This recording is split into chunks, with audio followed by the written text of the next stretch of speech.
Right, hello guys. I thought I'd get round to doing my collection video that I've been talking about for a while now. The reason I'm doing it now is because there's no car boots to go to at the minute. We've got a Hull fairing at the moment, so one of the local car boots I go to has been shut down for a couple of weeks, so I haven't been able to go. Anyway, I've got a few things set up behind me, so I'm just going to turn the camera around and I'll show you what I've got in me. I'm going to do my tins first and then I'll do the bottles afterwards. Okay then, as you can see they're all laid out there. There ain't many at the moment. I think there's about 16. Yeah, 16. I'll go in a bit closer and to try and tell you a little bit more about what they are. I don't really know the ages of the tins. I think most of them are around the 40s or 50s, but we'll go through them. Along the top here we've got cigarette and tobacco tins. They're all, I think they're all around the 1950s. I mean, maybe not this one. I mean, I think that one is a bit newer. And further down we've got various lozenge type tins, sore throat stuff and so on. I'm in my own light here, I'm really sorry, but I've not got anywhere else to do it at the minute. This green one is for a typewriter ribbon. I'm pretty sure I've shown you that one in another video at some point, along with others. And then this Dalmas is, as you can see, first aid dressings. I have shown that in another video where I actually show you the contents of the tin. It's still got the old dressings in it, which is pretty good. Then along here I've got 3 sweet tins. I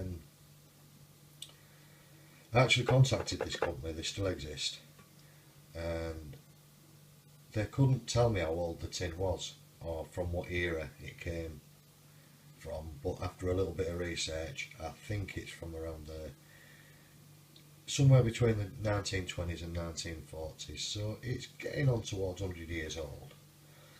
A newer version of the tin, again embossed, but obviously clearly newer. Now this last one was given to me by a friend of mine. It's from Rowntree's. It does say Rowntree's on the bottom somewhere, but I don't know, can you see it? Can you just catch it there? It's really faded, but you know, obviously it's very old.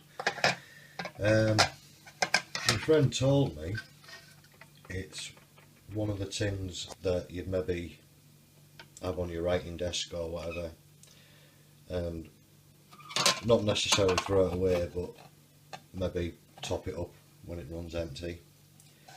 And he says that's around the 1900s, I think. So that's my tin collection up to now. As I say, not very many, but I haven't been doing it very long. I'm just going to reset and I'll get my bottles set up to show you. Right, okay, here's my bottles laid out generally. I've tried to put them into some sort of order, where I know what they are at least. Over here I've got a couple of poisons and what I believe were opium bottles, these smaller ones. Some of these, I will admit, I have no idea what they are, if they've got no markings or I just can't find the company or whatever. At the back there is a measuring, it's measured in tablespoons, believe it or not. A couple of perfume bottles, ink pot, don't really know. Meat paste, Orville, and some of my more favourite ones. I've got 4 beer bottles at the back there. I really like them ones. Again, a couple of miscellaneous, I don't really know what they are, and what I think is a more modern stoneware.